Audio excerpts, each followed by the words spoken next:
맹세에 관한 문제는 혀와 관계된 문제입니다. 그래서 야고보서가 계속 그 중요성을 인식시키고 있거든요. 1장 26절, 3장 2절, 8절, 4장 11절. 혀와 관계된 문제를 다루는데 이 주석가들은 이게 지금 앞뒤 5장 1절에서 6절, 7절까지 말씀들을 이렇게 쭉 보게 되면 이게 너무 뜻밖의 아무 관계가 없는 내용이 아니 좀 관계가 없는 내용인 것 같다. 그러면서 이걸 돌연히 또 갑자기라는 단어를 통해서 이게 좀 오늘 본문의 이 12절을 표현하고 있습니다. 그러니까 지금 앞뒤 문맥하고 전혀 동떨어진 것이 아니냐 이렇게 보는 주석가들도 적지 않이 있습니다. 그런데 엄밀히 따져보면 뭐와 관계된 겁니까? 언어 생활입니다. 그래서 맹세와 관계되어 있는 거고요. 그래서 12절 보면 형제들아 내가 무엇보다 맹세하지 말지니, 그래서 혀에 대한 바른 사용과 관계된 것이고요. 특별히 고난에 대해서 13절에 보면 너희 중에 고난당한 자가 있느냐, 고난에 대한 성도의 바른 대처에 고면하는 5장 7절에서 20절 이제 야고보서가 이제 끝나게 되는데요. 이 단락에 맹세를 다루는 것은 고난 가운데 혀를 바르게 써야 된다는 겁니다. 이것을 교훈하기 위해서 이 앞에 이 단어를 집어넣는데요. 특별히 12절 말씀에 보면 내 형제들아 무엇보다도 프로판톤이라는 단어 무엇보다도 이 문장의 가장 앞에 나와서 맹세에 대한 교훈을 반드시 기억해야 된다는 겁니다. 이거를 기억하고 그다음 뭐로 넘어갑니까? 고난과 시련 이것으로 넘어가거든요. 그러니까 우리가 어려움 속에 있을 때 맹세를 어떻게 해야 되느냐라는 문제를 다루고 있는 겁니다. 그래서 그거를 오늘 12절에서 절대 맹세하지 말아라. 원래 이 맹세 옴니오라는 단어는요, 거룩한 대상을 굳게 잡다라는 뜻을 후에 나중에는 맹세하다는 뜻으로 전용된 그런 단어입니다. 쉽게 말하면 우리가 나의 어떤 유익을 위해서 하나님 앞에 하나님의 이름을 빗대서 맹세하는 이런 것들을 우리가 예를 들 수 있습니다. 신앙생활은 굉장히 중요한데 하나님의 주권을 믿는 겁니다. 그래서 고대 그 맹세의 형태는 당사자 사이의 증인으로 여호와 이름을 세우고 여호와 이름을 부르는 것으로 나타납니다. 창세기 31장 50절 보면 하나님이 너와 나 사이에 증거하시느니라 이렇게 얘기하고 있고, 사무엘상 20장 13절에도 보면 요나단과 다윗의 그 맹세가 나옵니다. 그러나 만일 뭐뭐하지 않으면 여호와께서 나 요나단에게 벌을 내리고 또 내리시기를 원한다 하면서 맹세에 대해서 얘기하거든요. 그럼 맹세는 그러면 성경에서 무조건 다 금지되었던 건가? 그건 아닙니다. 왜냐하면 맹세를 하게 한 적도 있거든요. 출애굽기 말씀에 보면 22장 11절 같은 데 보시면요, 두 사람 사이에 맡은 자가 이웃의 것에 손을 대지 아니하였다고 여호와께 맹세할 것이요 그 임자는 그대로 믿을 것이며 그 사람은 배상하지 아니하려니와. 그 맹세를 그냥 받아주는 경우도 있습니다.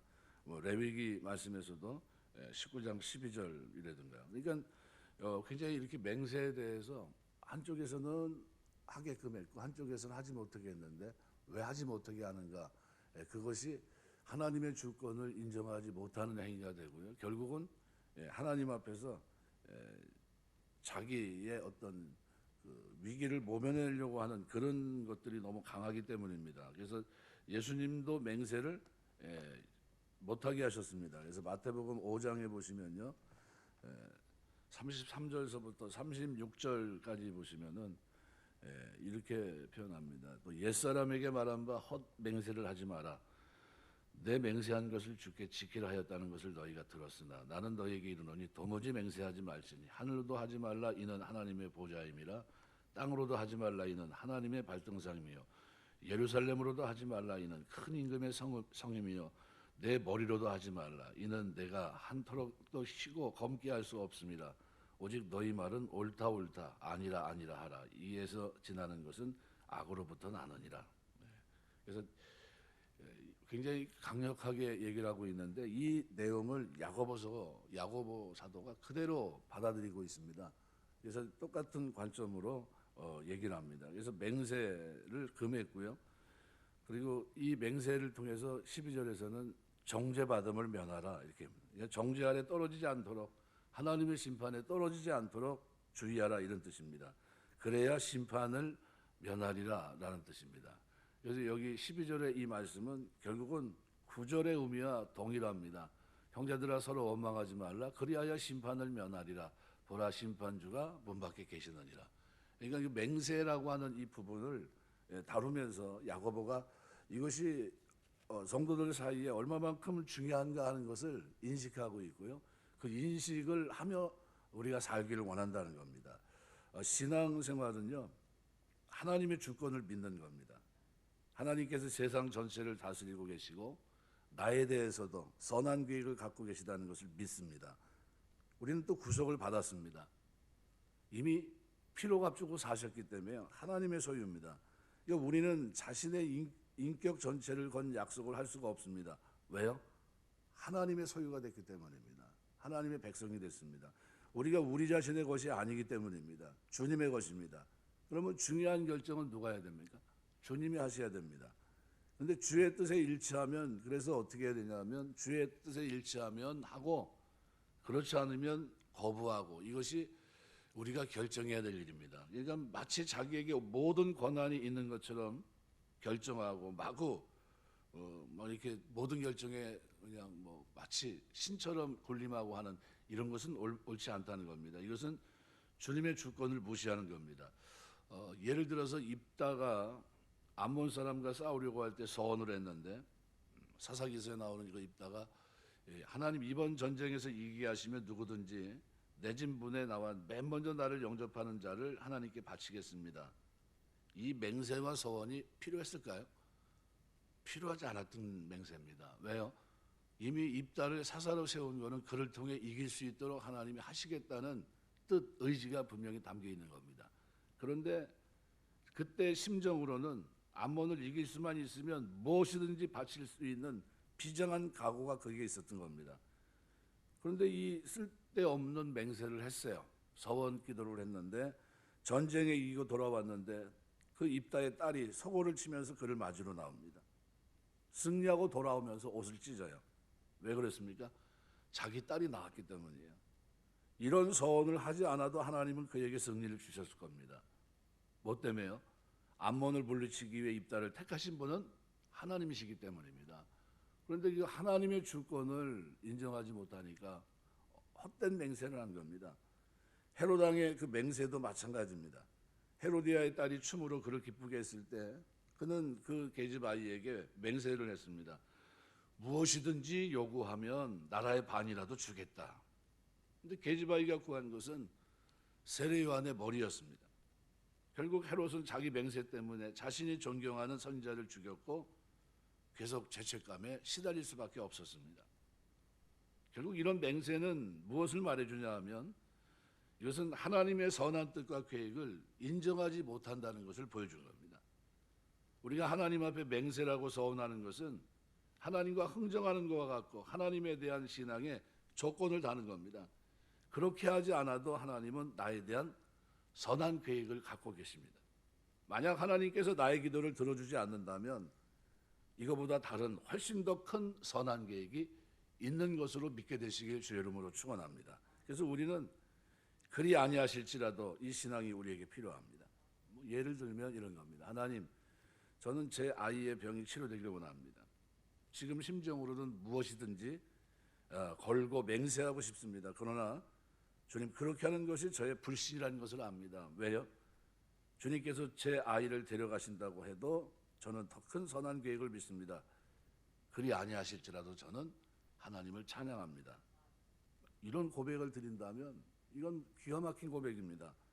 사드락, 메삭, 아벳느고가 느부갓네살 용왕로 앞에 섰을 때 그때 드렸던 고백이 바로 그겁니다. 다니엘 3장 17절 18절. 우리가 섬기는 우리 하나님이 우리를 극렬히 타는 풀무 가운데서 능히 건져내시겠고 왕의 손에서도 건져내시리이다. 그리하지 아니시라도 왕이여 우리가 왕의 신들을 섬기지 아니하고 왕이 세우신 금 신상 앞에 절하지도 아니할 줄을 아옵소서. 극단적인 상황에까지 자기 자신을 하나님의 뜻에 맡기는 온전한 믿음의 자세를 이들이 보여줍니다. 사드락 메삭 아벳느고. 그러니까 극단적인 위기가 왔기 때문에 우리는 맹세를 합니다. 그러나 온전한 신앙을 가진 자에게 그 위기는 끝까지 자기 자신을 하나님께 던지는 결단의 순간입니다. 극한 상황에 이르기까지 하나님을 신뢰하게 되시길 주의 이름으로 축원합니다. 혹시라도 하나님이 도와주지 않으면 어떨까? 자꾸 타협하고 협상하려고 하니까 거기서 문제가 생깁니다. 죽으면 죽으리라. 자기가 한번 겪어봐야 알 수 있는 거지만 이런 위기 가운데 협상하지 않고 온전히 하나님께 맡길 때 주어지는 이 승리의 축복은 어느 누구도 경험할 수 없는 영광스러운 겁니다. 그래서 이 12절 말씀과 13절 말씀이 연결지어서 생각을 해야 됩니다. 왜냐하면 13절에 너희 중에 고난당한 자가 있느냐 그는 기도할 것이요 즐거워하는 자가 있느냐 그는 찬송할지니라. 하나님의 주권을 인정하는 사람이 삶 속에서 그 자세가 어때야 되는가를 말씀하고 있는 것이 13절입니다. 이것은 하나님의 뜻에 복종하는 모습입니다. 그래서 고난 중에 있는 사람은 다른 사람을 보면서 원망하거나 불평하지 않습니다. 그는 계속 하나님께 기도를 드립니다. 성도의 고난에는 하나님의 선한 뜻이 있는 것을 믿습니다. 그래서 이 하나님의 선한 뜻이 빨리 나타날 수 있게 해달라고 기도합니다.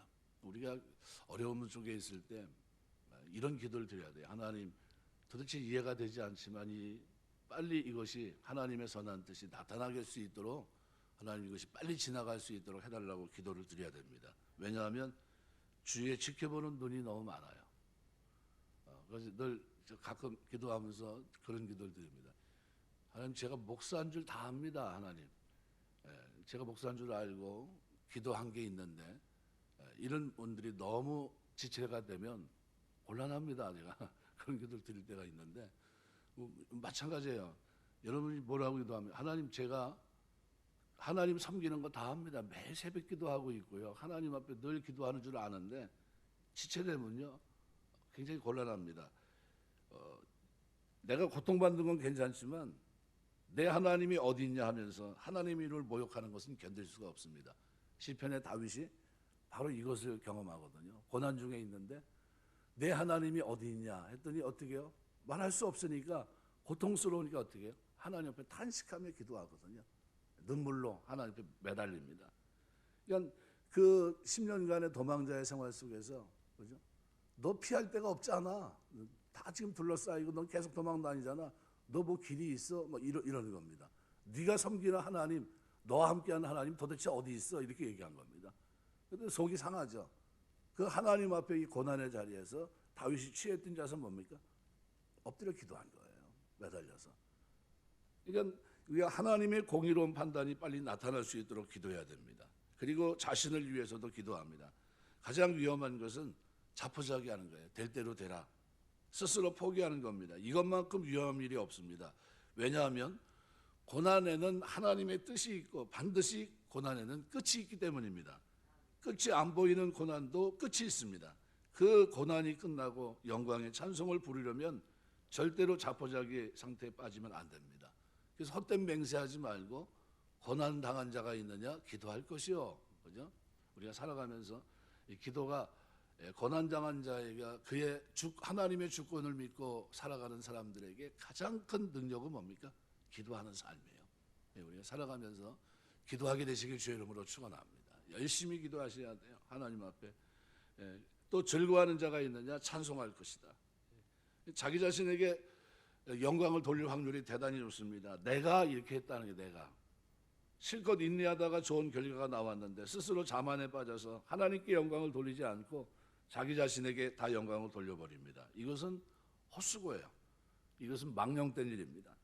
그래서 찬송은 곡조가 중요한 것이 아니라 우리의 인격이 중요합니다. 찬송을 부르는 사람이 변화된 인격으로 하나님께 노래할 때 그것이 바로 계시록에서 말씀하고 있는 새 노래입니다. 변화된 인격으로 부르는 사람들이 하나님의 백성들입니다. 우리가 하나님 앞에서 우리에게 주어진 모든 것으로 하나님께 감사, 영광을 돌리는 마음으로 서 있을 때 그것 자체가 찬송입니다. 그때는 무슨 노래를 불러도 그 노래는 새 노래입니다. 나에게 즐거운 일이 있을 때 영광을 가로채지 않도록 주의해야 됩니다. 사람들이 나를 통해서 하나님을 볼 수 있도록 비켜서야 됩니다. 우리는 하나님께서 사용하는 도구입니다. 세례요한은 결코 주님 앞을 가로막은 적이 한 번도 없습니다. 그는 흥해야 되겠고 나는 쇠하여야 하리라. 역사의 무대에 예수님이 나타나시기 전까지 얼마나 인기가 있었습니까? 그럼에도 어떻게 해요? 자신을 감춥니다. 왜요? 영광을 받을 존재가 아니기 때문입니다. 그래서 오늘 본문은 우리에게 크게 두 가지를 얘기합니다. 첫 번째는 자신의 능력을 믿고 무분별하게 맹세하는 것을 삼가라는 겁니다. 그래서 12절 말씀에서 산상수훈해 주신 맹세에 관한 교훈을 아주 흡사합니다. 근데 하늘로나 땅으로나 그 외 어떤 것으로 맹세하지 말고 다만 사실 여부를 예 아니요로 분명히 밝히면서 정죄함을 면하라. 야고보가 도무지 맹세하지 말라고 한 것은 인간의 연약성 그리고 죄성으로 인해서 맹세가 지켜지지 못하는 경우가 많고 맹세 그 자체가 거짓을 가리기 위한 수단으로 전락하는 경우가 많기 때문입니다. 맹세의 두 가지 경우가 있다면 첫 번째는 미래에 대한 약속과 장담하는 경우입니다. 맹세하건대 앞으로 반드시 그렇게 하겠다라는 거죠. 베드로의 경우 마가복음 14장 27절 72절 보면 절대로 내가 주님을 부인하지 않겠습니다 그랬죠. 맹세를 합니다. 그런데 어떻게 해요? 계집아이 앞에서 맹세합니다. 얼마나 이 맹세가 허망하게 끝나는가를 잘 보여주고 있고요. 두 번째는 진실에 관련된 증언을 할 경우입니다. 법정이나 청문회에서 선서하고 그러나 그 신빙성에 대해서 의문을 풀 수밖에 없습니다. 왜요? 내 목을 걸고 또는 내가 성을 간다 또는 손바닥에 장을 지진다 이런 표현을 쓰지만 맹세가 지켜지지 않아도 그렇게 하는 사람은 없기 때문입니다. 이 무분별하게 맹세하지 말고 겸손한 마음으로 지킬 수 있는 것과 없는 것을 솔직히 말하는 습관을 우리가 가져야 됩니다. 또한 진실과 거짓을 밝힘에 있어서도 하늘이나 땅에 하는 것들에 어떤 수식어를 달지 말고 오직 정직한 태도로 예와 아니로 단순 명료하게 말할 수 있어야 됩니다. 이것이 인간의 한계를 아는 성도의 마땅한 자세예요. 이게 우리가 막 맹세를 하고 그러면요 조심해야 됩니다. 레위기 19장 12절 너희는 내 이름으로 거짓 맹세함으로 내 하나님의 이름을 욕되게 하지 말라. 나는 여호와니라. 말씀 맺겠습니다. 전도서 7장 14절 보시면 이렇게 말합니다. 형통한 날에는 기뻐하고 공고한 날에는 생각하라. 하나님이 두 가지를 병행해 하사 사람으로 장래일을 능히 헤아려 알지 못하게 하셨느니라. 그러니까 살아가면서 맹세라고 하는 부분은요 그다지 중요하지 않습니다. 그래서 우리가 하나님 앞에서 진실하게 살아가는 동안에 예 아니요로 구분하는 것이 좋습니다. 이것이 신앙에 결코 도움이 안 됩니다. 하나님 앞에서. 그래서 우리가 하나님의 주권을 인정한다면 우리가 살아가는 동안 어떤 상황 속에 있어도 어떤 모습입니까? 하나님의 선한 계획, 주권을 믿기 때문에 나는 기도한다는 거예요. 사람들이 뭐라고 해도 나는 기도하고 혹시 하나님의 선한 뜻이 이루어져서 나에게 찬송을 부를 만한 일이 있다면 찬송하고, 그죠? 그러면서 어떻게 영광은 하나님께 돌리고, 하나님의 주권을 신뢰하는 이 모습이 오늘 우리에게 필요합니다. 새벽에 기도할 때 우리가 하나님 앞에 기도하면서 하나님 내가 모든 삶의 현장에서 하나님의 주권을 인정하게 하시고 하나님이 섭리하시고 끌어가신다는 사실 앞에 아멘하고 헛된 맹세로 나를 드러내지 않고 오히려 예와 아니로 구분하고 신실한 모습으로 하나님을 섬길 수 있도록 하나님 붙들어 주옵소서 기도하시고 그런 은혜와 복이 저와 여러분의 신앙생활 속에 하나님의 주권을 믿고 하나님의 선한 섭리를 믿고 나아가는 걸음 속에 늘 있어서 하나님께 영광 돌리는 삶이 되시길 주의 이름으로 축원합니다. 기도하겠습니다.